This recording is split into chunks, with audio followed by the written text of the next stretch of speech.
So in the previous video, we looked at how the doctor and the maid were watching, the gentlewoman rather, were watching Lady Macbeth. Now and the image of her sleepwalking and rubbing her hands and repeating actions and not being able to be in the dark. Now let's hear what she has to say. Let's look a little bit closely. Oh, yeah. Yet here's a spot. Out damned spot. This very iconic. I say 1, 2, why? Then 'tis time to do it. Hell is murky. Fie, my lord, fie, a soldier, and afeard. Are you afraid? She's replaying conversations as. How can you be a soldier and afraid? She say. What need we fear? Who knows it, when none can call our power to account? Nobody can ask us questions, yet who would have thought the old man to have so much blood in him? I mean, that is a stark confession, a really dark image of murder. The fragmented speech of sleep. And this obsession with this imagined spot. Did you hear that? Did you mark that? Like, the Thane of Fife had a wife. Where is she now? Well, will these hands never be clean?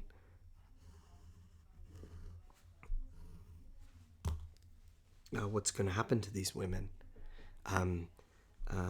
Murder, blood, safety. She doesn't have any of these things. No more of that, my lord, no more of that. This reminds me of Ophelia and Hamlet, but in a different way, I guess. I mean, she is coming undone. No more of that, my lord, no more of that. Is she speaking to self or to Macbeth? We have to ask. Go to. You have known what you should not. Oof. What you should not. There is forbidden knowledge here. There are things that you shouldn't hear. If they've, She has spoke what she should not. I am sure of that. Heaven knows what she has known. What she should not. Secrets.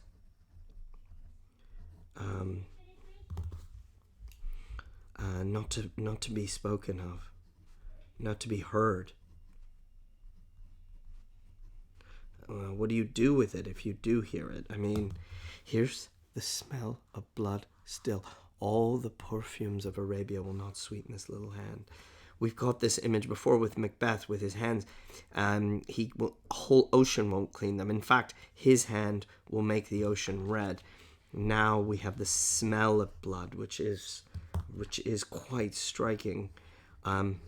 It won't sweeten. So now sight, we've had sight of blood. Now we have smell of blood. It's an obsession. It's a haunting. It's a trauma. What a sigh is here. My heart is sorely charged. He feels bad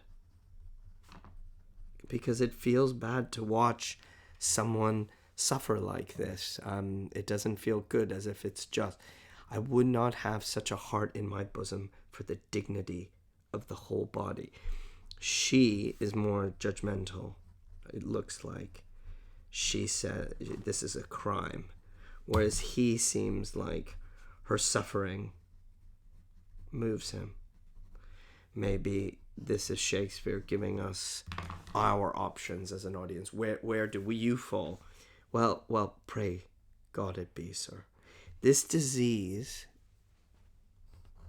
is beyond my practice, yet I have known those which have walked in their sleep who have died holily in their beds. So it is a disease. Is it madness? Can it be cured?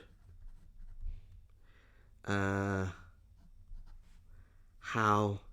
to deal with madness, how to cure it, how to this is a preoccupation. And Macbeth will ask for some help, but with this later, with drugs maybe.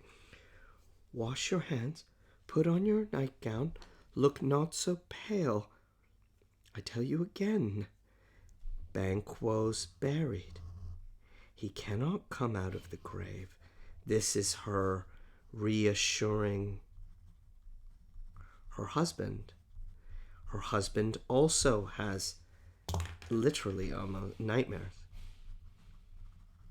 But he is also visited by the ghost. We saw it, or did we see what was in his mind? Even him, even Banquo.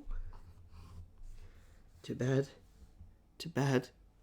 There's knocking at the gate. Come, come, come, come. Give me your hand. What's done cannot be undone. To bed, to bed, to bed. What's done cannot be undone. And this is crucial. Here, what it might mean is the trauma, the murder. It can't be unfolded. You can't unremember something like that. You can't unsee it. You can't unsmell it. It cannot be undone. And she's taking the role of soothing and reassuring Macbeth. Pardon me, Hamlet's on my mind. Reassuring Macbeth, but really she's trying to reassure herself, and she herself is in this traumatic sleepwalking state. So it's worth thinking about how this murder has affected both of them and taking them in very different directions. Hamlet seems to become bloody. He's steeped in blood so far he can't come back. Whereas she who has actually not murdered anyone, Lady Macbeth, has started to unravel completely. Her trauma is quite marked.